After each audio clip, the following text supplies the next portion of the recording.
Tune into Sports 360 with Ahmed Hamad. Hammad Siddiqui साहब हमारे साथ मौजूद हैं, sports journalist. Welcome to show कहेंगे हमाद भाई आपको। हमाद भाई, वही बात जो कि हम कह रहे थे कि स्पिनर जादू चलाएंगे, लेकिन चलाया तो सही, लेकिन 254 फिर भी स्कोर हम देखें बना गए वेस्ट इंडीज़ टीम, जो कि साजगार पिच नहीं थी बल्लेबाजों के लिए। इसके बावजूद इतना अच्छा स्कोर कर जाना, क्या समझते हैं कि हमारे जो बल्लेबाज जो बॉलर थे वो भी उस तरह से अपना आप दिखा नहीं पाए? Thank you very much. सबसे पहले तो एक न्यूज की पूरी टीम और आप दोनों को मैं एक साल जो मुकम्मल हुआ एक न्यूज का उस पर मुबारकबाद। क्रिकेट की बात की जाए, जीता हुआ मैच हारा है पाकिस्तान ने, और ये मुसलसल तीसरी मैं कहूंगा कि जब आप एक टीम को 54 पे उसके 8 खिलाड़ी आउट कर देते हैं और टेल से आपने 109 रन करवा दिए पहली इनिंग में, जहां आप उनको लेस देन 60-70 आउट करते, पूरी टीम आउट कर सकते थे, तो आपने 163 कर दिया। चले 163 बोर्ड पे लग गया, कोई बड़ा टोटल नहीं। आप अपनी कंडीशन में खेल रहे हैं, एलियन कंडीशन नहीं है, आपको वहां पे कम से कम 150-200 रन की लीड लेनी चाहिए थी अपनी कंडीशन में खेलते हुए आप पे थे। लेकिन हमने क्या देखा कि हमें 163 के मुकाबले में खुद 154 पे आउट हो गए, 9 रन की लीड उनको दे दी। तो साइकोलॉजिकल एडवांटेज उनके पास चला गया कि उन्हें ये नजर आया कि पाकिस्तान भी इस पिच पे बैटिंग नहीं कर सकता, और फिर उसके बाद से उन्होंने डिफेंसिव के बजाय एग्रेसिव मोड, ब्रेवरी दिखाई उन्होंने, और थोड़े शॉट्स खेलना शुरू किए दूसरी इनिंग में, और they went on to score 204।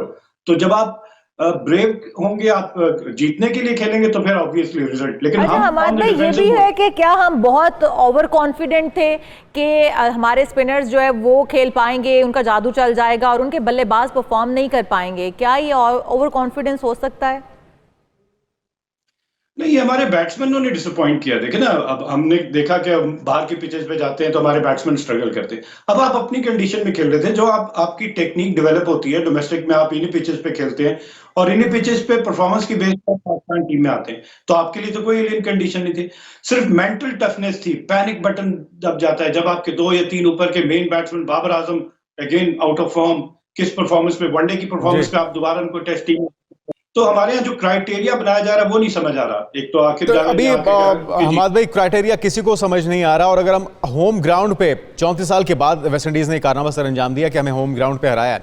आगे गो के ओडीआई है चैंपियंस ट्रॉफी, लेकिन बहरहाल बहुत से प्लेयर्स टेस्ट के भी इसमें शामिल हैं। सीनियर प्लेयर्स की अगर बात की जाए, कोई खातिर खा कारकर्दगी नहीं दिखा सके। अब तो बोझ भी नहीं है बाबर आजम जैसे प्लेयर्स के ऊपर, शान मसूद की कप्तानी के ऊपर सवालात उठ रहे हैं, अब्बास को ना खिलाने पे सवालात उठ रहे हैं।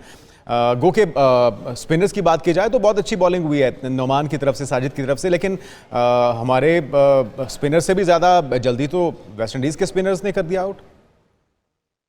अच्छा जुनैद, मैंने लास्ट प्रोग्राम में भी कहा था हमें 3 स्पिनर्स की जरूरत नहीं है, तीसरे स्पिनर की, वो आप जबरदस्ती उनसे ओवर करते हैं। नुमान और साजिद काफी थे, और अगर आपको बहुत जरूरत पड़ती तो सलमान अली आगा मौजूद थे।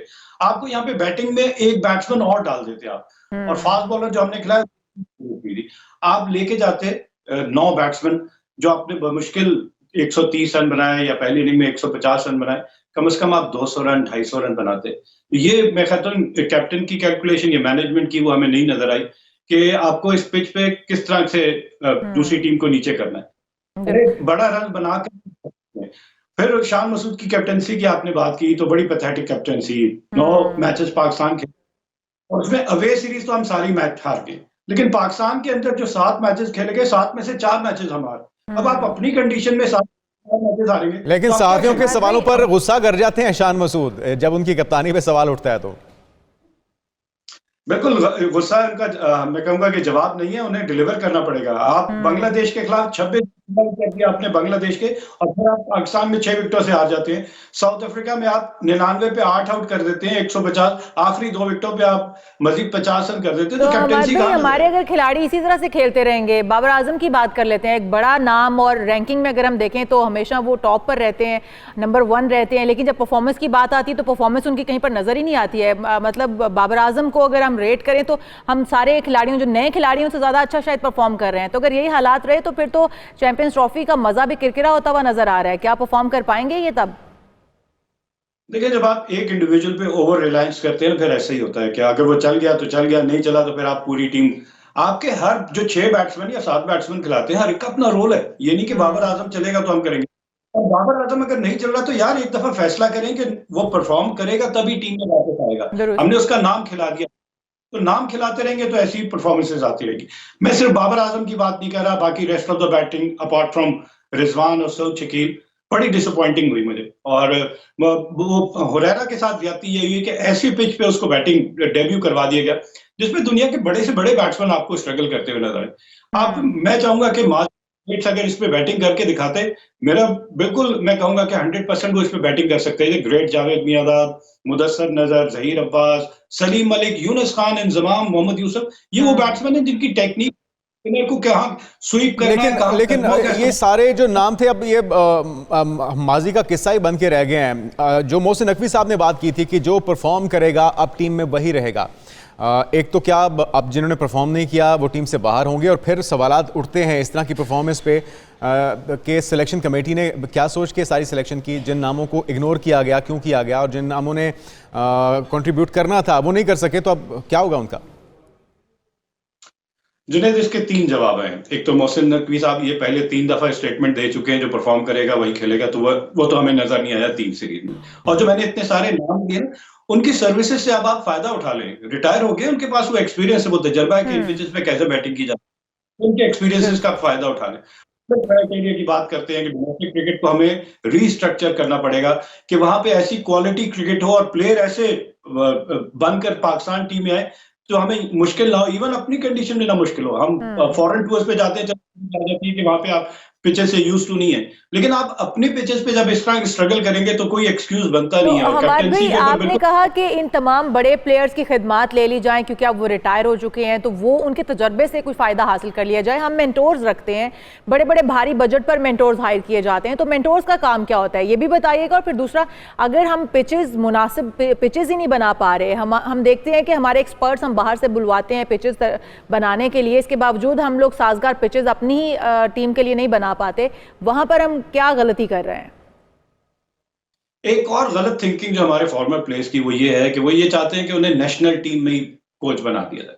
लेकिन डोमेस्टिक क्रिकेट में आप जाएं, एक टीम के साथ फॉर्मर प्लेयर्स को आप एसोसिएट करें, और फिर जो आपने मेंटोर्स की बात की, इतनी लुक्रेटिव पैकेजेस हैं, तो उनका आउटपुट भी तो देखें, क्या उनके आउटपुट मिल रहा है, हमें नहीं मिल रहा, तो फिर ये जो इतने लुक्रेटिव पैकेजेस दिए आप छोड़ दें। हम फॉरेन कोचेस की तरफ जाते हैं, हम क्वालिफाइड कोचेस की तरफ जाते हैं, लेकिन स्टेबल नहीं रहती हमारी कोई भी स्ट्रेटेजी। अजहर महमूद अभी हैं, फिर नहीं होंगे, फिर यासिर अरफात, फिर मोहम्मद अकरम, एक लंबी फहरिस्त है हमारी। हम जो पाकिस्तान से बाहर जाके किसी ने अगर लेवल 1 लेवल 2 कोचेस कर लिए तो हम कहते हैं नहीं वही आ जाएगा, क्योंकि हम फॉरेन कोच उसके साथ एसोसिएट कोच अपना लगाते हैं कि लैंग्वेज बैरियर ना आए।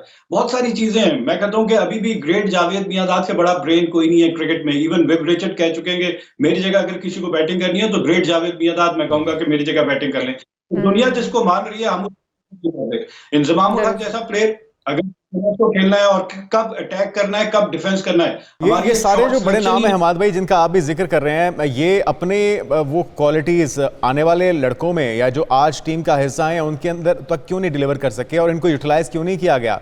बाहर से हम इंपोर्टेड कोच लेकर आते हैं, उनको भारी भरकम मुआवजे देते हैं, लेकिन फिर भी धड़ेबंदियाँ ख़त्म नहीं होती। बैटिंग जो हमारी स्ट्रेंथ होती थी कभी वो उस तरह से नज़र ही नहीं आई, और सबसे बड़ी वीकनेस बन चुकी है इस वक्त तो। और टेस्ट रैंकिंग इसकी वजह से जो एक अच्छा मौका हमने गंवाया है, नवी पोजीशन पे हम आ चुके हैं, किस तरह से सुधार पैदा होगा? इसका सबसे बड़ा हल ये है कि आप T20 क्रिकेट को 100% सेपरेट कर दें। जब आप तीनों फॉर्मेट में यही सेट ऑफ प्लेयर्स खिलाएंगे तो वो कंफ्यूज हैं कि उन्होंने एग्रेसिव खेलना है, उन्होंने टेस्ट क्रिकेट के अंदाज में खेलना है। टेस्ट क्रिकेट 5 दिन का क्रिकेट है, 2 दिन में खत्म हो गया टेस्ट क्रिकेट। ना आपको बैट्समैन की बैट्समैनशिप नजर आ रही है, ना बॉलर का कोई कमाल। बॉलर तो वहां कमाल दिखाए ना जहां उसको असिस्टेंट नहीं मिल रही, तब आउट करे। ऐसे पिच पे तो कोई भी जाके एक यार्ड बॉल टर्न हो रहा है वो विकेट करे लेगा। ऑब्वियसली बैटिंग बहुत मुश्किल है, लेकिन फिर बैट्समैन की बात आ जाती है। मैं बार बार वही कहूंगा कि माजी के ग्रेट्स इन्हीं पिचेस पे इनसे अच्छी बॉलिंग के अगेंस्ट रन्स करके दिखाते हैं। ग्रेट जावेद मियांदाद एंड मुदस्सर नजर अगेंस्ट इंडिया 451 रन्स की पार्टनरशिप। तो हमारे भाई चैंपियंस ट्रॉफी के लिए आप किस खिलाड़ी को समझते हैं, कौन से खिलाड़ी काम दिखाएंगे और कौन से परफॉर्म कर पाएंगे? देखिए अभी तो पाकिस्तान का वनडे और T20 की बात की जाए तो ऑफ लेट देखा गया ऑस्ट्रेलिया में हम जाके जीत के आए, साउथ अफ्रीका में जीत के आए। तो उस विनिंग कॉम्बिनेशन को थोड़ा सा डेंट ये है कि साइम अयूब जो हमें इंटेंट के साथ शुरू में स्टार्ट देते थे वो नहीं है। फखर जमान हम होप करेंगे, लेकिन उनकी भी वही कंसिस्टेंसी का मामला है कि जब इतने ज्यादा शॉट सिलेक्शन हो जाती है कि हर बॉल पे अगर आप प्रीडोमिनेटली लेग साइड पे ही बॉल को अटैक करेंगे तो दुनिया आपके ऊपर वर्कआउट करके आई है कि आपका स्ट्रॉन्ग एरिया कहाँ है और आपकी वीकनेसेस कहाँ है। तो ये हमारे कोचेज समझना ही नहीं चाहते कि एक ही अंदाज में आप क्रिकेट हर वक्त नहीं खेल सकते। आपके पास रेंज ऑफ शॉट्स होनी चाहिए और सबसे बड़ी बात कि अगर बाउंड्रीज नहीं मिल रही तो आपको बॉक डाउन नहीं होना, डॉट बॉल्स नहीं खेलनी, स्ट्राइक रेट बढ़ाते रहना, आपको रनिंग बिटवीन द विकेट बहुत है। देखिए सऊद शकील कितने अंदाज से क्रीज में डीप जाके एंगल के साथ अपने अपने रिस्क को करना है, मैनूवर करना है गैप में बॉल को, ताकि आपके सिंगल डबल जब सिंगल डबल होते रहेंगे और बाउंड्री मिलेगी तो आपके ऊपर प्रेशर नहीं आएगा। हमारे प्लेयर क्या करते हैं कि सिर्फ बाउंड्री का इंतजार करते हैं, मेडन पे मेडन जाता है और फिर वो रन रेट बाउंड होता होता आपकी रीच से बाहर हो जाता है। तो बड़ी कैलकुलेटेड और इसी तरह बॉलर की बात की जाए तो discipline bowling according to the field अपनी सलाहियत को बैक करे। फास्ट बॉलर्स को हमेशा मैं कहता हूं अगर आपके पास एक्सट्रीम पेस है तो बॉडी लाइन बॉल करें, यॉर्कर लाइन बॉल करें। आप आधी पिच पे स्लोअर वन करेंगे और इस रहमो करम पे कि बैट्समैन ने अगर पिक नहीं किया तो मैं बच जाऊंगा। बैट्समैन ज्यादातर अब बॉल ये पिक कर लेता है T20 के बाद और वो एक ही अंदाज से नहीं 360 डिग्री खेलता है और फिर वो रन नहीं रुकते। तो कम से कम अपनी स्ट्रेंथ के ऊपर खेले और मेहनत करें, ऐसा कोई मसला नहीं है। सारी दुनिया खेल रही है, इवन अफगानिस्तान बांग्लादेश जैसी टीम आके हमारी टीम को हरा के जा रही है। तो हमें क्या हो गया, हमारा स्टैंडर्ड इतना नीचे क्यों चला गया? तो ये domestic cricket Pakistan cricket board को सोचना पड़ेगा। मैं अगेन कह रहा हूं कि T20 को जब तक आप अलग नहीं करेंगे आपकी क्रिकेट जो है वो इसी तरह नीचे जाती रहेगी। वनडे और टेस्ट मैच की चले आप समझते हैं कि 50 ओवर्स या टेस्ट मैच 5 दिन का है, थोड़ी बड़ी क्रिकेट है। असल रूट कॉज जो है पाकिस्तान के डाउनफॉल का ये T20 क्रिकेट है। T20 क्रिकेट है, उस फॉर्मेट से निकल ही नहीं पा रहे हमारे प्लेयर्स और उसी का नुकसान हो रहा है। जो असल खेल है जिसको टेस्ट मैच कहा जाता है वही टेस्ट है भी आपकी आजमाइश है बुनियादी तौर पे कि आप कितने अच्छे प्लेयर हैं। उसमें हम मुकम्मल नाकामी का शिकार हैं और एक बेहतरीन मौका था ना सिर्फ ये टेस्ट सीरीज़ जीतने का बल्कि अपनी रैंकिंग बेहतर करने का। ये दोनों मौके गंवाए हैं पाकिस्तान ने और इसका भरपूर फ़ायदा उठाया है वेस्ट इंडीज़ की टीम ने। बहुत शुक्रिया हमाद सदीकी साहब हमारे साथ मौजूद थे। Keep on watching Sports 360 with Ahmed Hamad for latest news, views, and interviews of sports personalities from around the world.